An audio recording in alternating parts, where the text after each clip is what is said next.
Hello students, welcome back to my channel. Today I'm going to give you 10 latest defense update.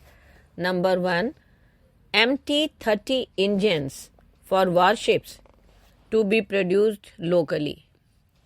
In a significant move towards enhancing its naval capabilities, India is on the verge of finalizing a deal for the local manufacturing of Rolls-Royce MT-30 turbine engines. This development is particularly pertinent to India's second aircraft carrier project and future warship programs, including the next generation destroyers.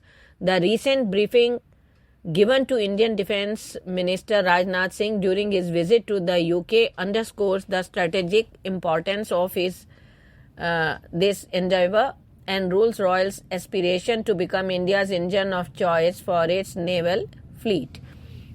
Next, 91 Heron Mk2 UAVs to bolster surveillance power.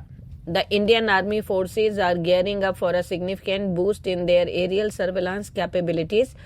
According to a Time Now report, a combined order for 91 Heron Mk2 unmanned aerial vehicles from Israel Aerospace Industries is on the horizon, with local manufacturing by state-owned HAL likely. Next, after Drishti 10, AD plans to expand UAV portfolio with tactical UAV.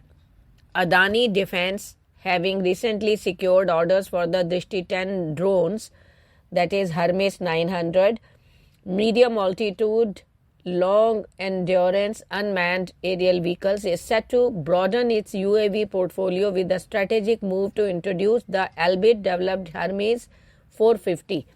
This smaller multi-payload unmanned aerial vehicle designed for tactical long endurance missions showcase Adani Defence commitment to diversifying its offering and catering to the evolving needs of the Indian military. Next, Tapas Mail UAV for Andeman Sea Patrol.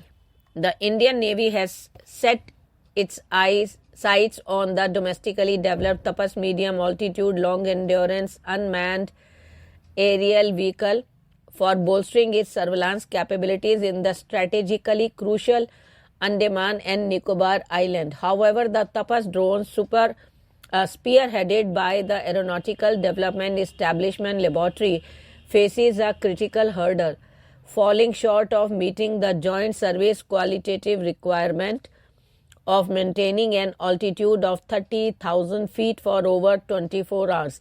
This has led to its temporary exclusion from the mission mode category of projects which prioritize faster deployment. Next, India and Brazil dive deeper with Scorpene Submarines. The Brazilian Navy's recent induction of the Humeta, the second domestically built Scorpene submarine, marks a significant leap in their maritime prowess. This milestone, achieved through a technology transfer partnership with French firm Naval Group, is part of Brazil's ambitious Pro-Sub program to bolster its underwater capabilities with 4 Scorpene-class vessels. Across the Indian Ocean, India's Navy is also making waves with its 6 Cavalry-class submarines, the local variants of the Scorpene design. Next, 5th generation anti-tank missile report. A landmark collaboration between European defense giant MBDA and Indian engineering prowess Larsen & Toubro promises to revolutionize the Indian Army's anti-tank capabilities.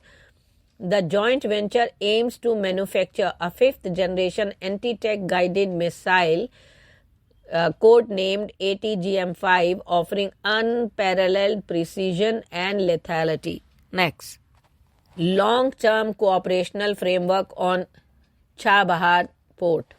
External Affairs Minister S. Jaishankar on Monday met Iran's Minister of Roads and Urban Development and discussed on establishing a long-term cooperation framework for Chabahar Port, a strategic maritime facility situated on the southeastern coast of Iran. EAM Jaishankar is in Iran as part of the ongoing high-level exchanges between the two sides, according to Ministry of External Affairs. Next. Rudram 2 ASM to be manufactured at Hyderabad Facility. A strategic partnership is taking shape in the Indian defense landscape, with the Adani Group committing 1,500 crore to establish Hyderabad as a hub for manufacturing air-to-surface missile. This investment, spread over the next 2 to 3 years, marks a significant step towards India's goal of achieving self-reliance in critical defense technologies.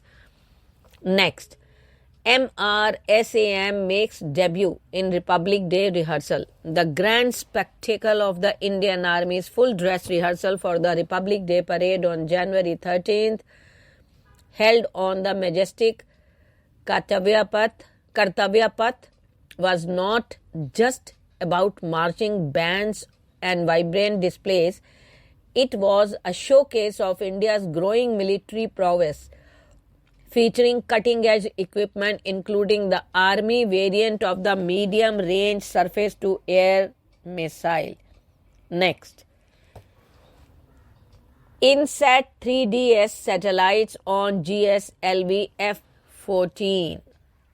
The Indian Space Research Organization is riding the wave of a successful 2024, having already completed 2 major missions.